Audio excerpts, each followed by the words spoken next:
Hi guys! At ngayon nga po ay maaga ako gumising para magluto ng aking pinamalengke kaninang umaga. At pinaksiyo ko muna nga yung isda dyan na yellowfish at sabay pinrito ko na din. Kasi ang plano kong lutuin dyan bukas is gagataan ko, isasama ko sa may puso ng saging. At para talagang makakain ka ng gusto mo, kailangan mo talagang mag-adjust ng oras para makapagluto.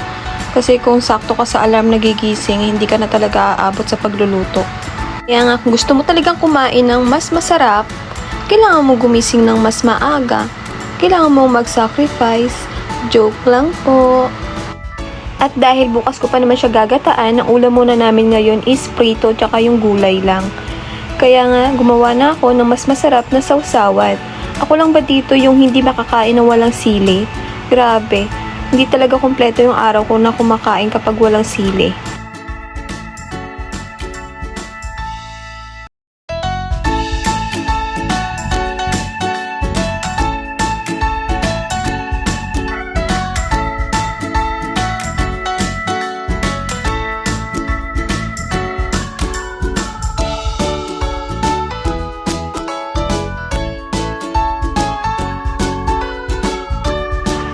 At syempre, buti na lang talaga pinalaki ako ng mama at papa ko na marunong talagang magluto.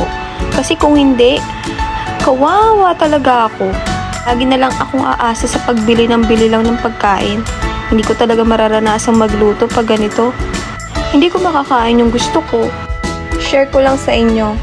Dati kasi, kapag inuutusan ako nila mama at papa, lagi ako naiinis, nagre-reklamo. Kasi sabi ko, bakit laging ako? Lagi akong inuutusan nyo. Inuutosan nila ako maglaba, magluto, at kung ano-ano pa. Kaya ngayon, kung saan lumaki na ako, dito ko na-realize lahat. Kung saan naging independent ako, pumasok lahat ng mga tinuro nila sa akin na, ganun pala. Tinuruan pala nila ako kung paano maging independent. Tinuruan nila ako kapag dumating yung panahon na kailangan ko ng mag-isa, marunong na ako, hindi ako kawawa. Kaya masasabi ko, Mapa, thank you po.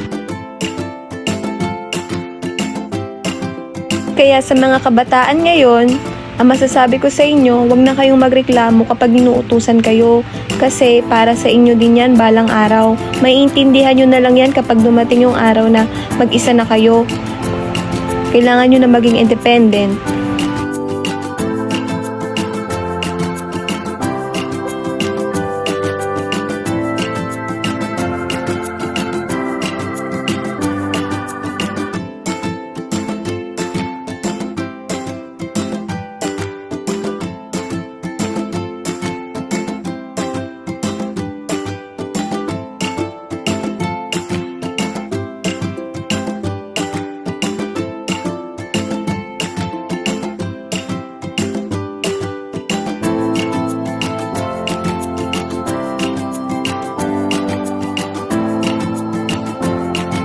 At ayan nga po, natapos na rin ako sa pagluluto. Nagtimpla na lang din ako ng kape dyan para mas masarap ang kain ko.